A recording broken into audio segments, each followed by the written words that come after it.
folks, and welcome to my review of the Viltrox 23mm f1.4 STM lens. I got this because I wanted to get a wider prime for street photography and also something that I could potentially use for some video and B-roll work as well. I've been looking to compare the lens to the Fujifilm equivalent, because obviously they make a 23mm f1.4 as well. However, that one is around about £900, so is pretty much out of the running with this one. So this lens comes in at £300. You get your Viltrox lens hood. It's all metal construction, so really well made. The lens itself is metal construction as well, and you also get a little bag to put it in. It comes in a nice small compact box, and as I said before, it's £300. Now I've got some autofocus tests to show you. In fact, I'll play them now while I'm talking. Essentially, what I've wanted to look at is how accurate the autofocus is for not just video but for stills as well. But also to see how fast and slow you can track it. So, for example, rack focusing, or just standard tracking autofocusing. And what I've actually found is the lens really surprised me. In fact, I've got the 33mm version of this, and I would say that the 23mm is slightly got the edge. I'd heard a few reports that said that the tracking ignored the setting in the camera. So recording the X-T4, I can tell you this is not the case. The tracking setting, if you set the tracking to -5, or sorry, the speed to -5, the tracking for all the tests was set at +2, but the speed I've done some of the faster tests. I've done it +5, so we're on for face detection now. We're on +5, and I've got some tracking and face and speed tests as I walk backwards and forwards towards the camera. And as you can see, it tracks me pretty well. I haven't really seen it lose me. If anything, it's this weird thing you get with the X-T4 where it'll just sometimes, for some unknown reason, it'll lose you. Tends to do that on the slower focus speed settings. If you've got the focus speed set at +5, you won't really have a problem with it losing focus. So as you can see from the tests, it's actually pretty accurate. It can track me approaching the camera. It's got no issues there.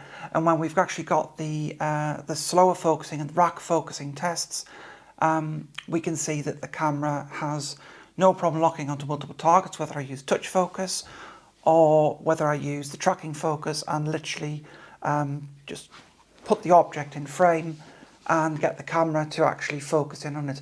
The close focusing seems to be a little bit closer than advertised. I felt I could get pretty close to things, and although it's definitely not a macro lens, it surprised me how close you could get. As you can see from here, as I move in to the camera, I'm looking at the monitor below me. You can see that the bokeh, the autofocus, is actually really nice on the camera. It doesn't have particularly harsh edges. Again, it's better than the 33mm, I would say. There's another review of that coming soon. And as I say, I've got some footage where, again, I've done some focus tests, but also at the same time, I've deliberately put my little coloured lights at the back, my blue lights, so that you can see what the bokeh is actually like. And actually, it's very pleasing. You can get some interesting shallow depth of field shots. I did a very quick photograph last night in crazy low light of my cat, and was surprised at how it came out. There's a sort of a vintage feel to the lens. You do get a little bit of chromatic aberration in the corners, which obviously in stills you can clean up in post. Probably the biggest problem, as we're going to go on to next, is vignetting. So when you've got the lens wide open at f1.4, as you'll see from some of the sample photographs I've taken, there is a bit of vignetting in the corners. Again, vignetting is fairly easy to correct in post for stills, a little bit trickier for video work, although sometimes a vignette can look quite pleasing. And again, if you're going for that vintage look, it's something I can live with for the price.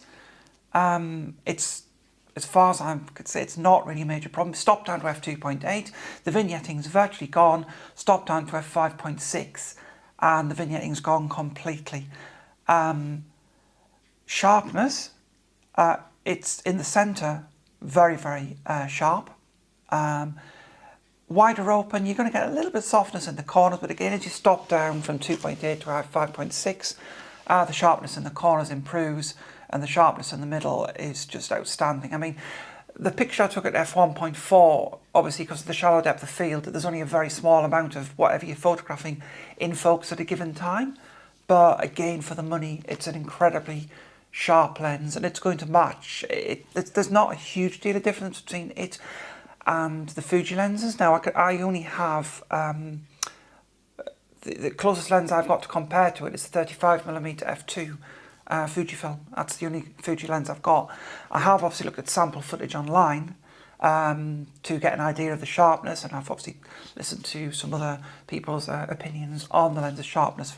But from what I've looked at, the lens is satisfactorily sharp for what I need it for, and I'm, you know, very pleased with the colour rendition, the contrast, and the look of the images as they come almost straight out of camera.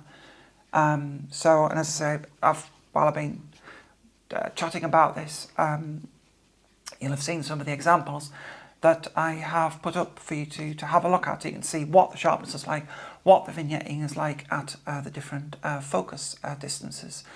So really just coming to a very quick conclusion. If you are looking for a wide portrait lens for some environmental work, and indeed even if you want to get some video B-roll, this is an extremely versatile all-round lens for £300. Its caveat is wide open. It does have a few vignetting and chromatic aberration issues. Stills, they're pretty easy to clean up in post-processing. Video, a little bit more work involved with that. But like I say, you might look like that vintage look it gives you, and it does remind you of that old like Helios 44 type lenses. It kind of has that feel to it. The build on the lenses is fantastic. They're all metal build. The focus ring has been a bit of a bone of contention for some people. Sorry, the aperture ring. The focus ring is very nice, responsive, nice tactile feel to it. The aperture ring is clickless. And now, a lot of people have criticised it for that, saying, oh, I want to have this for video work, and I wanted a clickless aperture so I could smoothly change the aperture. Fujifilm cameras don't work like that. Whether you're clickless or smooth, Fujifilm, the electronics in the camera steps the aperture. So it doesn't matter if you have a smooth or a clicked ring. I didn't have any issues knocking it. It's nice and stiff, although this is the Mark II version of the 23mm lens. The Mark II was supposed to have stiffer. Mind you, I've got the Mark I of the 33. I haven't really noticed any major difference between the two. I don't think I would knock it. The only downside is when I'm behind the camera, I could count the stops as I turned, so I knew which one I was on if I was wanting to do something quickly. But other than that, I really don't have an issue with it. It's great that it's got an aperture ring. And as I say, I would say that, you know, we're pretty close to Fuji's own lenses for build quality. And for the money, the build quality is absolutely outstanding. And as I say, you get the all-metal lens hood and the bag thrown in with it. So all in all, for the money, if you cannot afford the £800 for the Fujifilm 23mm f1.4, buy this.